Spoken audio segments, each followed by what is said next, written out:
हर हर महादेव। सांब सदाशिव, सांब सदाशिव, सांब सदाशिव, सांब सदाशिव। 20वां अध्याय पृथ्वी परिक्रमा का आदेश, गणेश विवाह व कार्तिकेय का रुष्ट होना।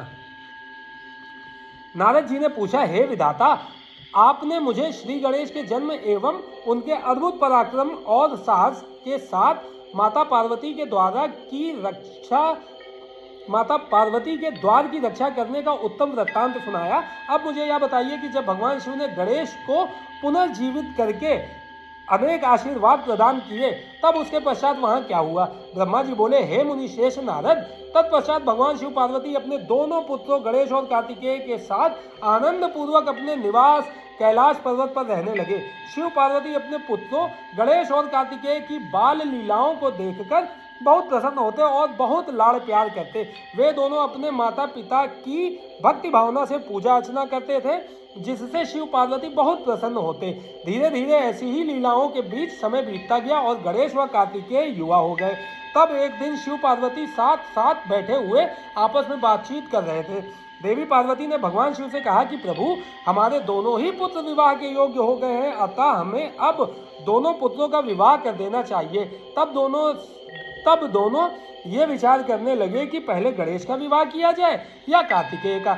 जब माता पिता ने अपनी इच्छा पुत्रों को बताई तो उनके मन में भी विवाह की इच्छा जाग उठी। दोनों पुत्र विवाह के लिए सहर्ष तैयार हो गए। तब भगवान शिव अपने पुत्रों से बोले, हे पुत्रों, तुम दोनों ही हमारे लिए प्रिय हो, परंतु हम इस असमंजस में हैं कि तुम दोनों में से पहले किसका विवाह किया जाए। इसलिए हमने एक युक्ति निकाली है। तुम दोनों में से जो भी पृथ्वी की परिक्रमा करके पहले लौट आएगा, उसका विवाह पहले किया जाएगा। अपने पिता के ये वचन सुनकर कुमार कार्तिकेय तुरंत अपने वाहन पर सवार होकर यथाशीघ्र पृथ्वी की परिक्रमा करने हेतु माता पिता की आज्ञा लेकर निकल पड़े। परंतु श्री गणेश वहीं यथावत खड़े होकर कुछ सोचने लगे। तत्पश्चात उन्होंने घर के अंदर जाकर स्नान किया और पुनः माता पिता के पास आए और बोले, आप दोनों मेरे द्वारा लगाए गए इन आसनों को ग्रहण कीजिए, मैं आप दोनों की परिक्रमा करना चाहता हूँ। तब भगवान शिव और देवी पार्वती ने हर्षपूर्वक आसन ग्रहण कर लिया। शिव पार्वती के आसन पर बैठ जाने के पश्चात गणेश ने उन्हें हाथ जोड़कर बारंबार प्रणाम किया और उनकी विधि विधान से पूजा अर्चना की। पूजा करने के बाद उन्होंने भक्ति भाव से उनकी 7 बार परिक्रमा की। माता पिता की 7 बार परिक्रमा करने के पश्चात गणेश हाथ जोड़कर प्रभु के सामने खड़े हो गए और उनकी स्तुति करते हुए बोले, आपकी आज्ञा को मैंने पूरा किया, अब आप यथाशीघ्र मेरा विवाह संपन्न कराएं। यह सुनकर शिव पार्वती ने गणेश से पृथ्वी की परिक्रमा कर आने के लिए कहा। उन्होंने कहा कि जिस प्रकार कार्तिकेय पृथ्वी की परिक्रमा करने गए हैं, तुम भी जाओ और उनसे पहले लौट आओ, तभी तुम्हारा विवाह पहले हो सकता है। शिव शिवा के ये वचन सुनकर गणेश बोले, आप दोनों तो महाबुद्धिमान हैं, आपके ज्ञान की कोई सीमा नहीं है, आप धर्म और शास्त्रों में पारंगत हैं। मैं तो आपकी आज्ञा के अनुरूप पृथ्वी की परिक्रमा एक बार नहीं बल्कि 7 बार कर आया हूँ। यह सुनकर शिव पार्वती बड़े आश्चर्यचकित होकर बोले कि हे पुत्र, तुम इतनी विशाल 7 द्वीप वाली समुद्र, पर्वत और काननों से युक्त पृथ्वी की परिक्रमा कब कर आए? तुम तो यहाँ से कहीं भी नहीं गए।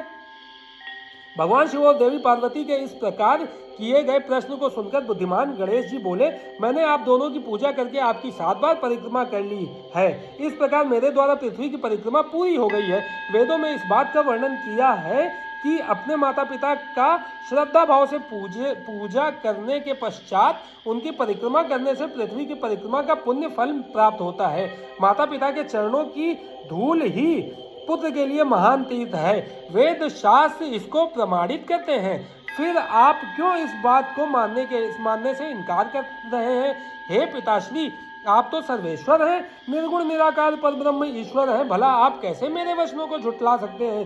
कृपा कर बताइए कि शास्त्रों के अनुसार क्या मैं गलत हूँ?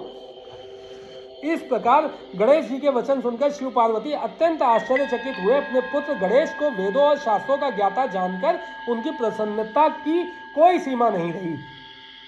तब मुस्कुराते हुए भगवान शिव पार्वती बोले, हे प्रिय पुत्र, तुम बलवान और साहसी होने के साथ साथ परम बुद्धिमान भी हो। यह सत्य है कि जिसके पास बुद्धि बल है वह बलशाली भी है। बिना बुद्धि के बल का प्रयोग भी संभव नहीं होता। बुद्धिहीन मनुष्य संकट में फंस जाने पर बलशाली होने के बावजूद भी मुक्त नहीं हो पाता। वेद शास्त्र और पुराण यही बताते हैं कि माँ बाप का स्थान सबसे ऊपर होता है, उनके चरणों में ही स्वर्ग है। अपने माता पिता की आज्ञा का पालन करना ही पुत्र का एकमात्र धर्म है। उनकी परिक्रमा पृथ्वी की परिक्रमा से भी बढ़कर है। अतः तुम्हारी बात सर्वथा सत्य है। तुमने कार्तिकेय से पहले ही पृथ्वी की परिक्रमा पूर्ण कर ली है, अतः हमें तुम्हारा विवाह सबसे पहले और शीघ्र ही कराना है। जब भगवान शिव और पार्वती ने गणेश की बात का समर्थन कर उसे स्वीकार कर लिया, तब गिरिजा नंदन प्रसन्न हो गए और अपने माता पिता को प्रणाम करके वहां से चले गए। महादेव जी अपनी प्रिया पार्वती जी के साथ बैठकर इस चिंता में डूब गए कि हम विवाह के लिए वधू की खोज कहाँ करें। जब वे इस प्रकार विचार कर रहे थे, तभी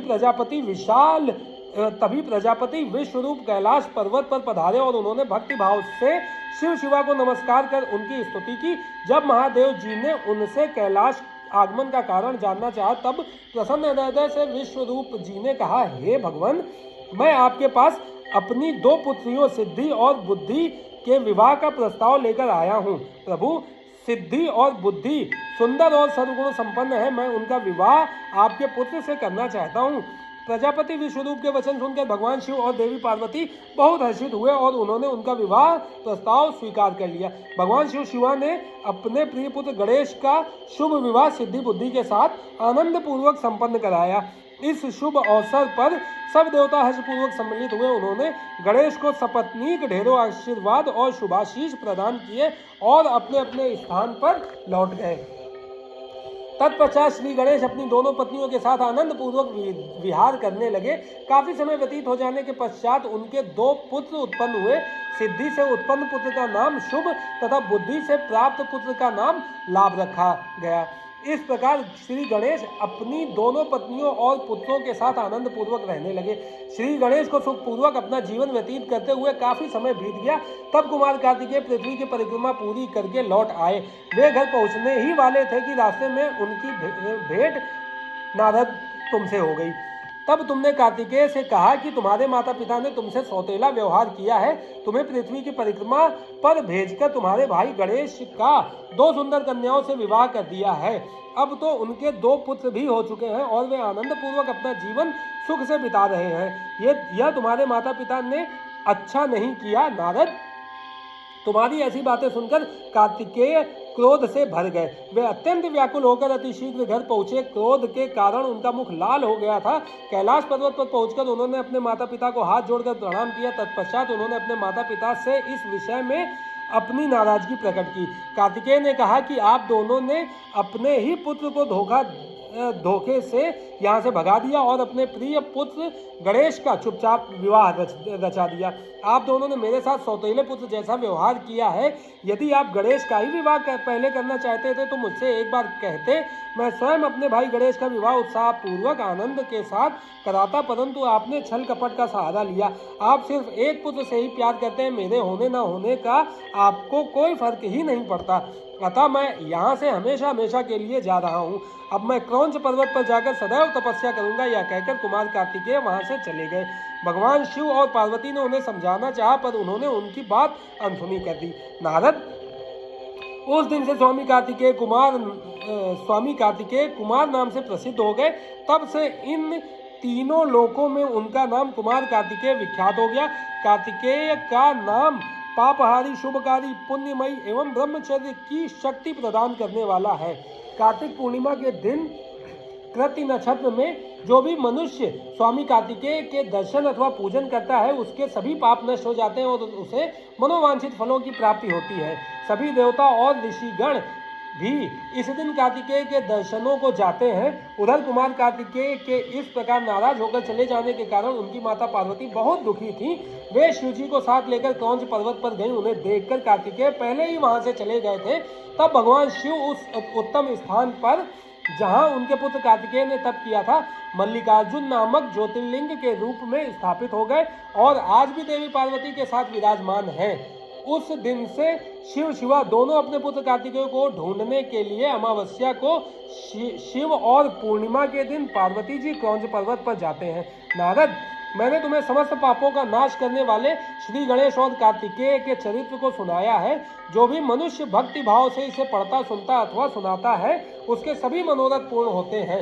यह कथा पापनाशक, सुख देने वाली, मोक्ष दिलाने वाली एवं कल्याणकारी है। इसलिए निष्काम भक्तों को इसको अवश्य सुनना और पढ़ना चाहिए। श्री रुद्र संगीता कुमार खंड संपूर्ण। हर हर महादेव। सांब सदाशिव सांब सदाशिव सांब सदाशिव सांब सदाशिव सांब सदाशिव।